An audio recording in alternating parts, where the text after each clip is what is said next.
All right, I want to thank the both of you for coming out for our 2024 Literature Matters Keynote Forum. Tonight, I have Professor Bobby Kindred and Jarveon Williams.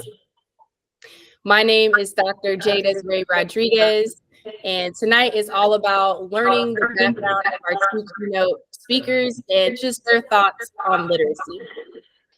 So the first question that I have is, describe in a few sentences what reading was like growing up, and did you have any challenges? Was it easy? And either one of you can take that. I'll let Dr. Kindred go first. Sure, I'm happy to. And first of all, thank you for having me here. I'm really excited to be a part of this occasion. I recently just landed the position as a Black women's literature professor in the English department at UTSA, and I don't think I've given myself many moments to reflect on the way that literature has played a role in this new position that I'm stepping into, and just how important it's been in my life overall. So thank you. To answer that question, growing up, I think I'm a bit unique in that for me, I deeply love literature for the fantasy and escape it provided. And I think that's the simplest way of putting it. I just grew up in a very tumultuous household, and school has always been the thing that has been an alternative to imagine, alternative like coping strategy to imagine other ways to be that wasn't part of my upbringing. And so I love getting lost in stories. So I loved reading. I still love reading to this day. I was very close to all of my English teachers. And so I was always that kid who asked for additional reading lists. Of the list I provided, often the stories that we read were white protagonists, white authors. And so I'm thinking of Catherine Patterson's Bridge to Terabithia, Jerry Spinelli's Stargirl. These were like texts that we had to read, thinking of like middle school and high school.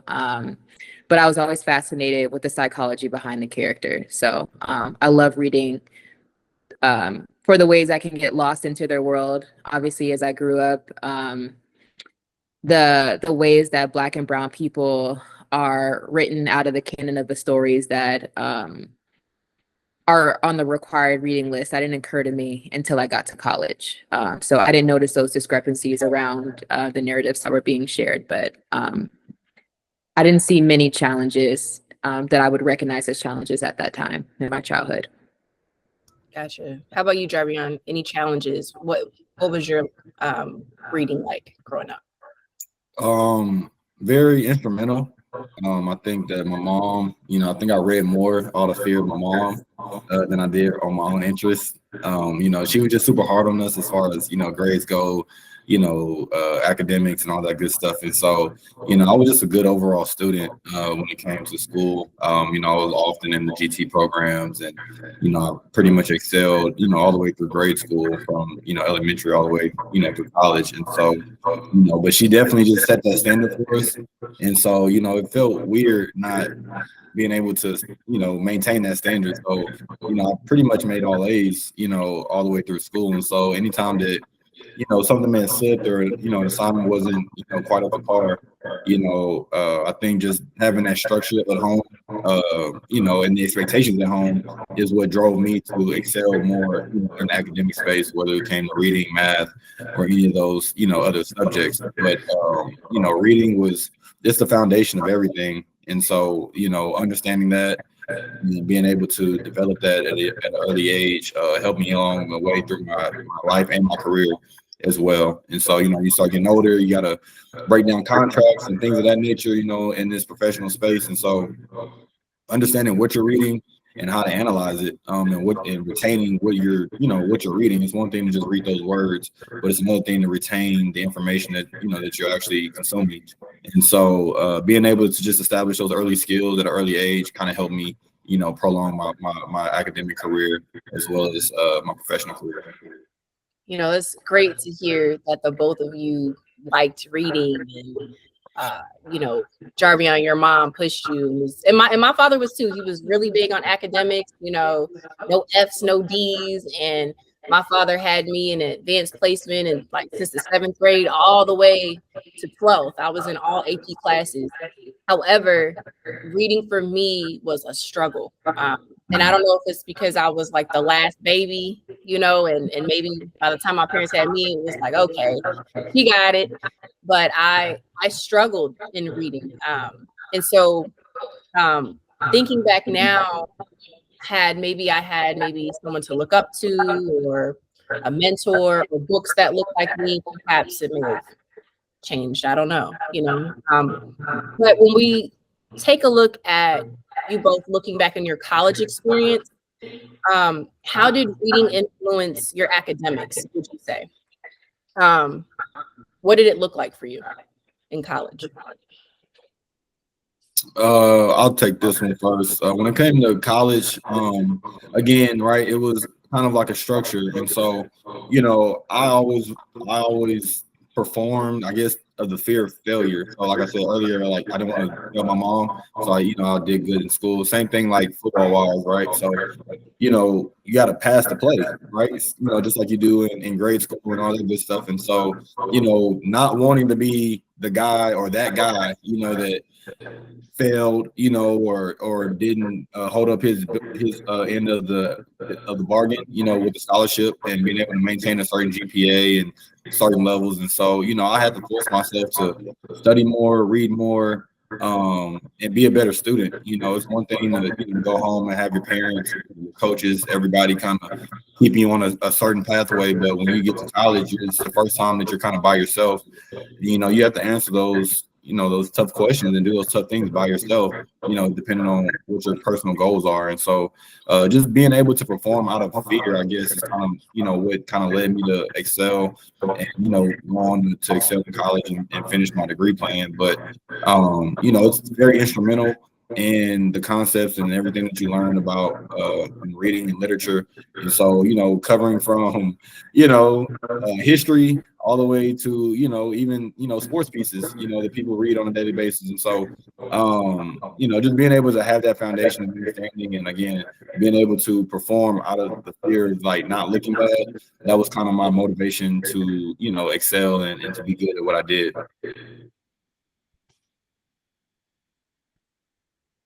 Professor Kindred, what are you thinking? What were some of your things in college? Like what was your college experience? How was reading during that phase in your life? Yeah, I think college was the first time it occurred to me that books weren't neutral. I think there's a way that prior to college, books was apolitical, ahistorical. There was no hidden social or political agenda behind books. It just felt like this neutral thing. And then when I went to college and I took my first Africana literature course, that was the first time, this was at San Francisco State, which has like a very radical Africana Black Studies programs. And that was my first time being in a Black Studies program. And so my formative years, right, 13 through 22-ish, I was in the suburbs. So around white people. And so that's part of why it didn't occur to me that there was something called Black literature, stories that we could see ourselves reflected in. But it was through reading, through taking this Black literature course where we're reading folks like Toni Morrison, Octavia Butler. We're reading like old oral histories, thinking of a book called Sundiata, an Epic of Old Mali, where we're reading a story that was meant to be a part of an oral tradition. Interesting. It occurred to me then that that books do carry social and political meaning, and through reading these Black authors, it provided a way for me to like begin envisioning like what could Black life look like beyond hardship. It gave me language to understand myself and like a cultural relevant understanding of myself that otherwise by design had been denied through the education system that I had gone through prior to ever entering Black studies. And I often hear people when they encounter either a certain kind of Black literature, but I'm in gender studies. I'm also like a gender, race, sexuality studies scholar. And often when people read about women's issues, Black women's issues, and they're giving language for it, often it's like, oh, like, I felt crazy for thinking these things, or I felt crazy that, you know, I might have undergone these experiences but didn't have language for it. And I found that my college experiences gave me language for why I always felt on the outside. Um, and how that shaped my work. Right now, I am a professor of specifically Black women's literature. Many of my students have never encountered these texts before, right? No. Yeah. Even though many of my students are students of color at UTSA, many of them have never even had exposure to literatures from other women of color writers, you know, and so it's a huge privilege, because what it's doing, it's awakening for my students specifically, and for myself, it's awakening us to ourselves, and it's giving us the power to define who we are and our own realities, when by design systems are set up to define those realities for us, tell us who we are before we get to state that for ourselves. And so literature has been incredibly empowering. Yeah. Yeah. And you know, I kind of take a little bit from both of you guys, you know, with Jarveon, like the structure and, you know, having to stick to a plan, don't want to be the only person that's, you know, can't do X, Y, Z. And then for you, Professor Kindred, like, you know, learning about yourself. Me personally, I'm Afro-Latina, and I went to an HBCU. And so, which is a historically Black college university.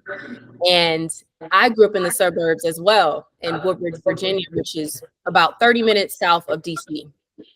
And I remember that time in my life, although the DMV is a mixing pot, like you got everything. I mean, anything you can think about, you have all types of cultures, ethnicities, backgrounds, you name it. And I remember when I went to Norfolk State, I had African American music appreciation, or you can take African American literature, but I love music. And it was the first time we were tying together literature and music and merging what our truth is. And it felt very empowering. And using, like Jarveon said, using the structure that my father gave me to be, you know, assignments on time, show up for your classes on time, you know, don't wear sweatpants to class or pajamas, you know, whatever, whatever to keep me on track, you know, to make sure I'm doing what I'm supposed to. And so I kind of see myself in both as far as my experience and some of the encounters that I had, you know. And so as an athlete or professor, what are some of the observations you have seen in young students? Like, for example, how they communicate, you witness their engagement with reading. What does that look like? Have you seen anything? Because I know we're from a different generation. So, and the funny thing is, you know, we're not like baby boomers or nothing like that, you know, but I know what I see. So I want to know what you folks see. Yeah, I'm happy to start off on this question. I'm noticing mind you, I don't work with like super young people. So my students are between 18 and usually like 26, somewhere around there. Right. So not super young people, but still like, and I'm just noticing disinterest before they even encounter a text. I think, yeah, students have been socialized that the text won't reflect them unless it's a specialized course. So my courses are specifically on Black women's literature, but that rarely do they have those experiences of such specific kind of topic that represents a marginalized group. So I noticed the disinterest before they enter the text, and I have to talk up the text to get them interested in reading. But beyond that, I think as a result of many students not having books and literature that they see themselves reflected in, that overall disinterest, I think, contributes to like their ability to kind of speak to what Jarveon was talking about before, of like not just reading the text, but analyzing it as well, being able to apply it to the real world. I see sort of like a disconnect in between the practical application of understanding any given text. My students can pull out the main ideas, but I think figuring out the relevance of it, I think that there's like there's just a disconnect. And I think if there had been more practice of like, here are stories that you may see yourself reflected in. What is the story saying? How does that relate to you outside of just the text itself? How can this story be useful in your future career that you might go into, right? Like I read Toni Morrison's The Bluest Eye, and though it doesn't talk about it talks about the experiences that a dark-skinned Black woman, a dark-skinned Black girl is facing in adolescence, this desire for blue eyes. But through reading that, I was able to think about the power of like healing the inner child, right? And how I might use this device of healing the inner child. How might I infuse that in my teaching, right? How can I help instill like self-worth and confidence in my students through speaking to the little thems within them? That empowerment. You know, right? Literature can do that, but I just feel like when you don't have very many experiences or encounters with that, you know, there's sort of a disconnect. So I find that people are eager, you know, once they understand what text they're going to be reading, I find that they're eager to read it. But like, I just feel like I see a lapse in like confidence and an ability to like analyze a little bit deeper. But I think that's just failure of education as a whole and not just the stories that they encounter. So that's just me. I could definitely understand that. Yeah. Jarveon, what you thinking? Yeah, so like Dr. Kindred said, she speaks for the 18 to 26-year-olds. I'm going to speak for the ones that are under 18, which is even worse. I spent some time as an educator, in the high school level, and so I taught from pretty much freshmen all the way up to seniors, some of the courses, and there's just no engagement. There's zero engagement when it comes to reading. We're even at the point now that their kids don't even use textbooks anymore. So everything is on Canvas, everything's on Google Classroom, everything's on a screen, everything is interactive, and some things are cool for other things, but there's no just, sit down, read for 20 minutes and, answer open-ended questions on, like you said, how you may relate, what do you think about this piece? So there's no application being brought to the kids at an early age. So I can only imagine, like Dr. People said, getting to upper education level and not being able to perform or not being able to resonate, with what I'm reading or what I'm engaging in as far as an assignment wise or text wise. And so, right, man, the absence of literature reading. And even in, like I said, I was in a public school, and it's non-existent, really. I worked 3 years there, 3.5 years, and everything's digital now.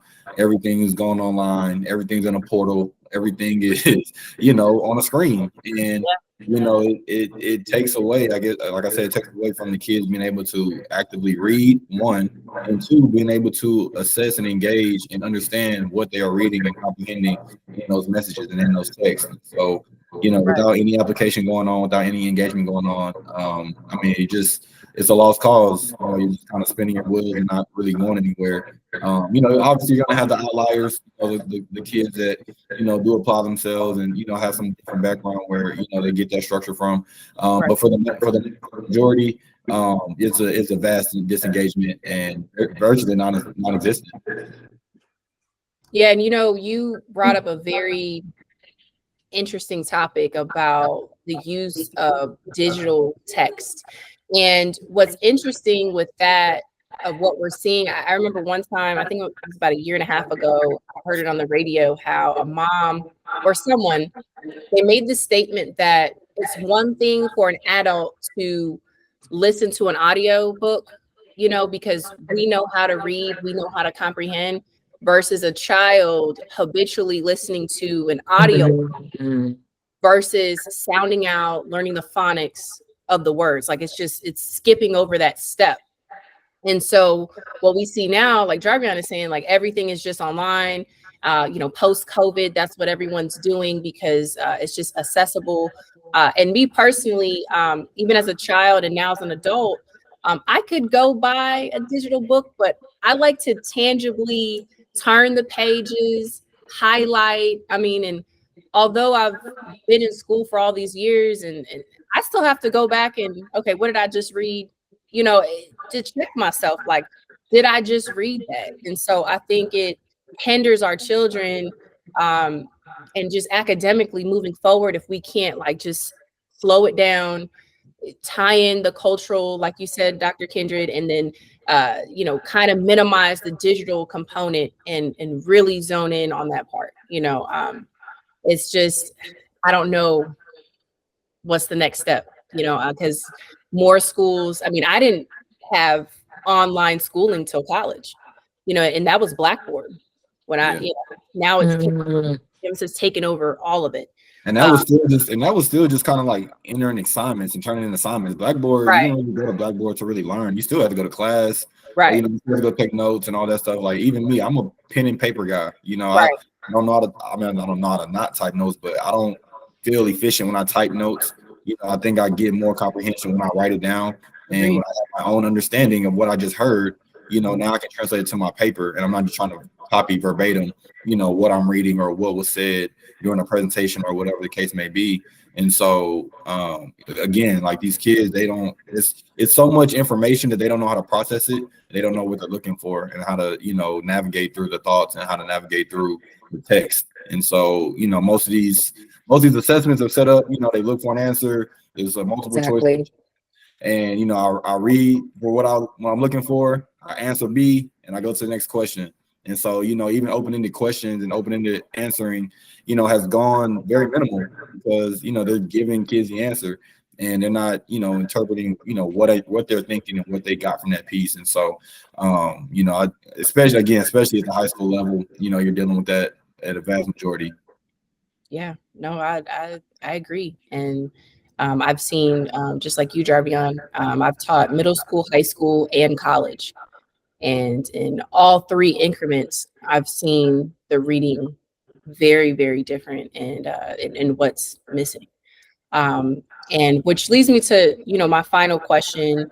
Um, and this is just a more personal in what you think and in your experience, right? So if you had the experience of reading more culturally relevant books as a child, what impact would that have made on your life?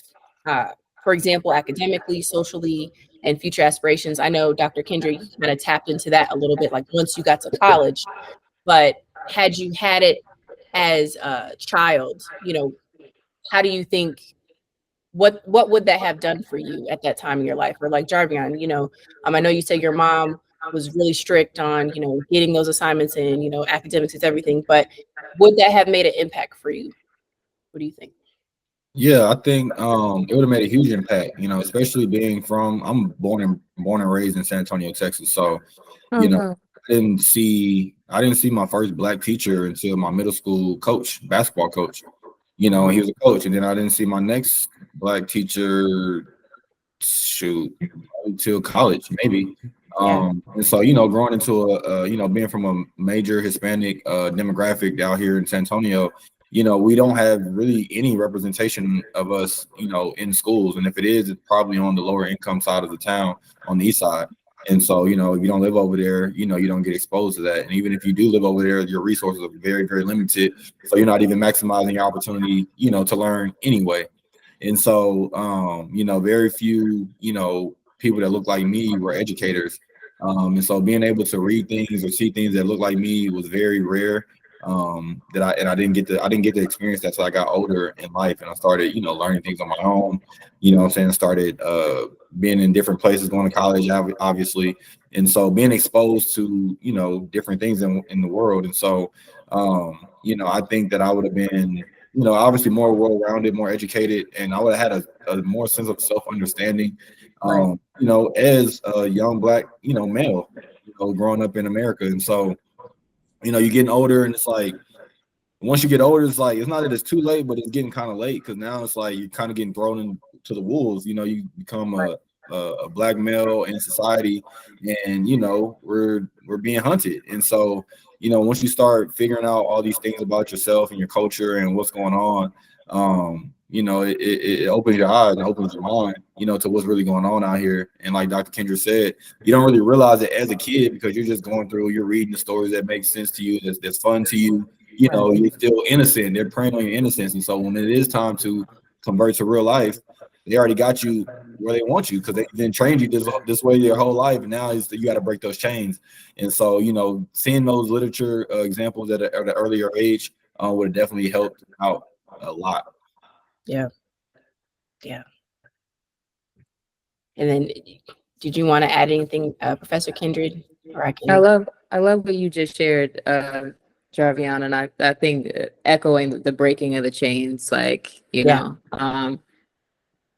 yeah, because I think on paper, I'm very accomplished in a way that would be like, oh, you're accomplished. But brushing up alongside achievement has always been imposter, fear, shame, right? I don't belong in these spaces. This happened by chance. Like, you know, just second guessing. Just second guessing along the way. And I think that had at a very early stage, because reading was so important to me, had there been stories of empowerment, cultural relevancy, there would never be this question of, am I doing okay? Do I belong? Who am I by my own standard and not by others' standard? I think that it feels like a kind of freedom that only if you had it could you envision what that looks like, you know? And it's hard to even wrap my mind around what that would have meant for me at a very early on, as even like a Black queer person, because even reading queer literature, I have to bring those to my classrooms or else they wouldn't be there either, right? And so it's just, I think I'd be a totally different version of me. I love the me that I am. I wouldn't change it. But I think it'd be a more expansive version of me and of people who got to see themselves very early on. I think that we would walk in who we are and in our truth a lot differently. Yeah, you know, and I love that we would walk in our truth a lot differently. And I know personally, I'm from a military background, and although I'm Afro-Latina and I've been to Santo Domingo, I've been to many different places, I never saw Dominican literature, like ever, ever growing up until one book, and it was called Before We Were Free. It's a very great novel. It's a mixture of like history and fiction. And that gave me more context. You know, my mother grew up in New York and my dad grew up in DC. And, you know, my mom never really talked about that time frame, you know, the 60s and the 70s. And, you know, it makes you wonder as a kid, you know, those nuances. And, but I never read about Dominican literature. And then I really didn't read African American literature till college because I went to HBCU. And I thank God that I went to HBCU, and I've shared this story publicly a couple times, but to tell you both the truth, I applied to 3 colleges, and that was Old Dominion University, and that was Virginia Commonwealth, so ODU and VCU. They were the top one, like not top 2, but the top ones that I wanted to go to. And I had $180,000 for the Navy. And I had over a 3.0. I had all APs. I had over 120 hours of community service. And both schools rejected me because of my SATs.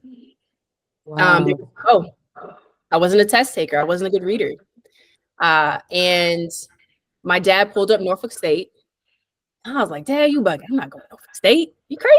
I'm not going there. You know, and I thought he was like, I was like, Dad, chill out. You know, and look at God. It was just remarkable. Like I learned a lot about myself, Dominican culture. And even though it wasn't heavy at Norfolk State, it made me invest back into myself, learning about Black culture and seeing leaders and authors and professors. And, you know, I wouldn't be where I am without Norfolk State. And, you know, God closed those 2 doors. And Come on. Norfolk State was the only door, like the only door, because I only applied to 3. And the craziest part that baffles me is that $180,000 the Navy gave to ODU, but ODU rejected me, and it was free money. I'll never forget that. And although the other 2 degrees are from a PWI, I still give my love and grace to my alma mater, which is Norfolk State. And so to answer this question, had I read texts and books that look like me, perhaps I would have picked it up more and invested. And again, it's not really technically my responsibility when you're 8, 9, 10 years old. You know, your parents are supposed to be kind of making you read or, you know, whatever have you. But I just think it would have made the world a difference, as you said, Professor Kendrick, to walk in who you are. And I think it took to be a woman, you know, 18 to 22 to really see what that is. And so, yeah, you know, and so that's where Literature Matters comes from. You know, I've always said as a former professor, teacher, my objective is to hopefully we reach 1 student, you know, but God, if I could reach 10, you know, but if I reach 1, I did my job, you know. And so that's what it's about. It's just exposing our kids to texts and literature that look like us, to, as we said tonight, to inspire them to read and to help them walk in their truth, as you said, Professor Kendrick, and like you said, Jarveon, to continue pushing forward and be that grit, you know. And I just want to thank you both tonight for joining me. And if you have anything else you'd like to share, and then I'll go ahead and end the recording. We're good. No, just thank you for having me. And it was great to meet you both and to be in conversation with you both. Likewise. Yeah, I'm just super thankful for being on here and being, you know, invited. And, you know, any future events, you know, you got my number, you got my email, you got my contact, you know, let me know. You know, we can work it out. I'll be there. And, you know, hopefully we can get this thing going on next year in person. Find a way to build, you know, like you said, everything happens for a reason. There's a reason why you went to Norfolk State, right? It's a reason why I went to UTSA. It's a reason why it happens. The reason why we're all on this call at the exact moment. And so I'm a very big believer in that. And so again, just thankful, honored, and humbled for the opportunity. Well, thank you both. Thank you. Go ahead and see how I stop the